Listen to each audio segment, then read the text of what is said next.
What's going on, everybody? Welcome back to yet another video. And in today's video, we're going to look at some Juan Soto possible mock trades with the recent rumors that Juan Soto could be traded, with the fact that the Washington Nationals may not sign him to a new contract. Means that Juan Soto could be traded as soon as this 2022 MLB trade deadline. And in today's video, we're going to look at some potential suitors and some mock trades for Juan Soto. If you want to see that, then make sure you drop a like on this video, subscribe to the channel, and turn on notifications for more great content on this channel. So let's go ahead and get into this video. Let's go ahead and start off with kind of some background information. Now, Juan Soto is arguably the best player in baseball. He's a crazy good hitter, of course. Hasn't performed as well this year as performed in past years, hitting .245 this year with 8 home runs and 11 RBIs. A 387 on-base percentage, of 463 slugging, and an 849 OPS so far. But in 2021, he performed at 313 batting average, 29 home runs, and 95 RBIs, looking like possibly the best player in baseball last year. Juan Soto is a great player, but the Washington Nationals may not be signing him to a new contract. It doesn't look like they're going to be. He already turned down a big $350 million contract with them, so it doesn't look like Juan Soto may not be coming back. He does not hit unrestricted free agency until 2024.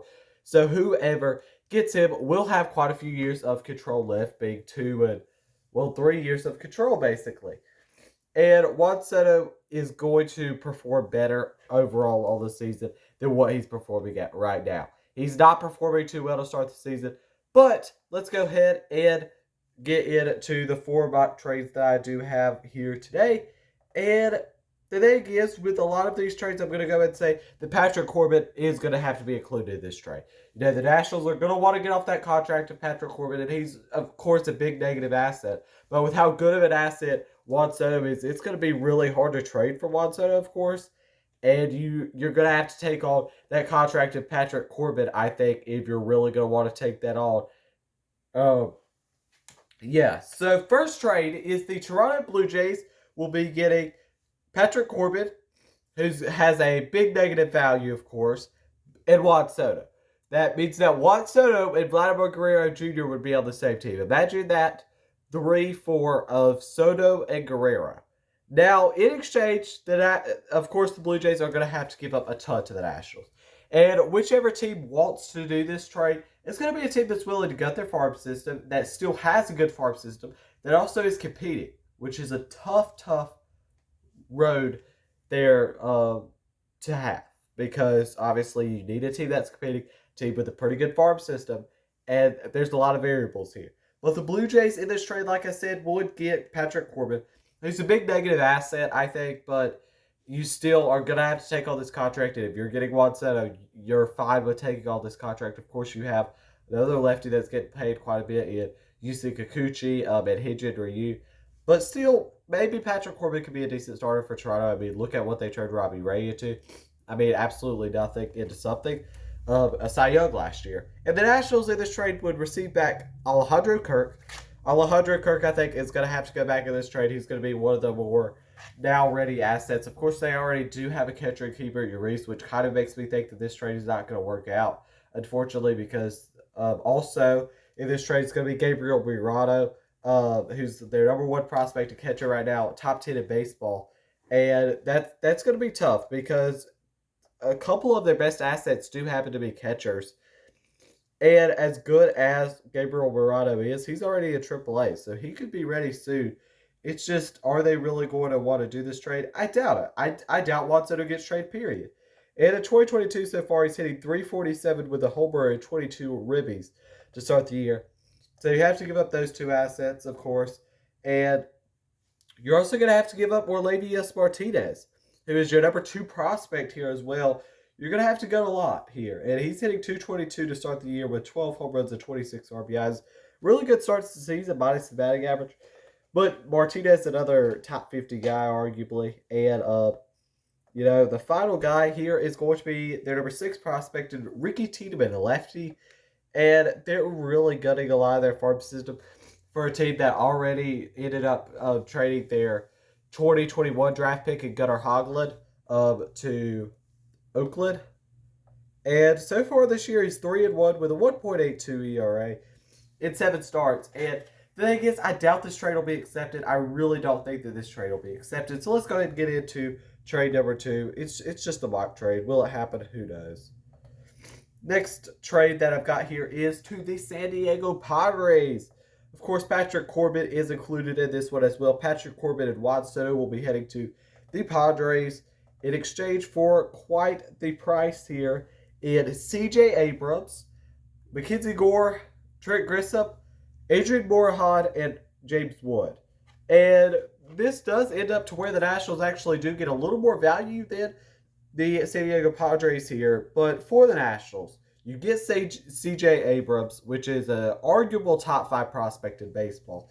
And for the Padres, I don't think this sucks as much giving him up as you would think. With you already having Fernando Tatis, this honestly, I don't think hurts nearly as much to give him up.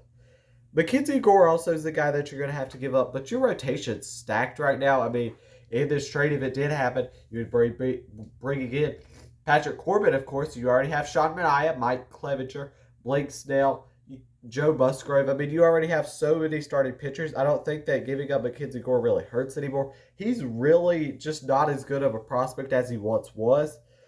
Trent Grisham, you have to give him up here. But, Robert Hassel's going to be up in a couple of years, and, he's going to be really, really good. And you could maybe move Will Myers over to center, but you get an outfielder back in return. I think that kind of slows the pain there. Adrian Morejon could be a good lefty starter. Can throw hard. He could be a very solid lefty starter. And James Wood, of course, a first baseman who they drafted in the second round last year, I'm pretty sure, 2021. He's the guy, has some power. Not great, but he could develop into a pretty decent guy at first base or playing the outfield. Next up is the Dodgers. The Dodgers, they always seem to come in with these trades, and you're probably thinking, well, they just traded for Trey Turner and Max Scherzer last trade deadline, did they? Well, yes, they did. But they still have assets to trade for Juan Soto, considering that they have one of the best farm systems in baseball still, which is pretty crazy. And in this trade, like we've said, Patrick Corbin and Juan Soto will be heading back to the Dodgers. And I don't think that Patrick Corbin actually is, because they did a similar trade to this actually when they acquired Mookie Betts from the Dodgers. They ended up taking on the price of David Price. And I think that this could be a very similar trade here. So for the Nationals, they're going to get a lot. They're going to get Diego Cartaya, their number 1 prospect here. They're going to get Gavin Lux, Dustin May, Andy Pages, Ramos, an outfielder, a prospect, and Michael Busch. So they're getting a ton here of prospects and value. So first, Gavin Lux. This is a guy that kind of, hasn't performed the greatest in the majors, but still does have a lot of potential with what he has in the major leagues. And, I think that he could be really good on a rebuilding Washington Nationals team, playing second base or shortstop. I think he could be a really good guy. But Diego Cartaya, of course, their number 1 prospect, a really good prospect. He's hitting 261 on the year and 8 home runs and 26 RBIs in low A. Figure he'll probably be in high A or double A if he heads to Washington somehow, if this actual trade happens. Next guy is Michael Busch. He's currently in AAA, hitting 295 with a 418 on base percentage, 636 slugging in at over 1,000 OPS with 12 home runs and 31 RBIs. Put up a really good year last year as well. Andy Pages, of course, is another guy. He's hitting 231 with 5 home runs and 27 RBIs. He hit much better last year where he hit 31 home runs and 88 RBIs. So hopefully he'll kind of turn his season around. Now, still in this trade, you don't have to give up Bobby Miller, which is a surprisingly good sign here that you don't have to give him up.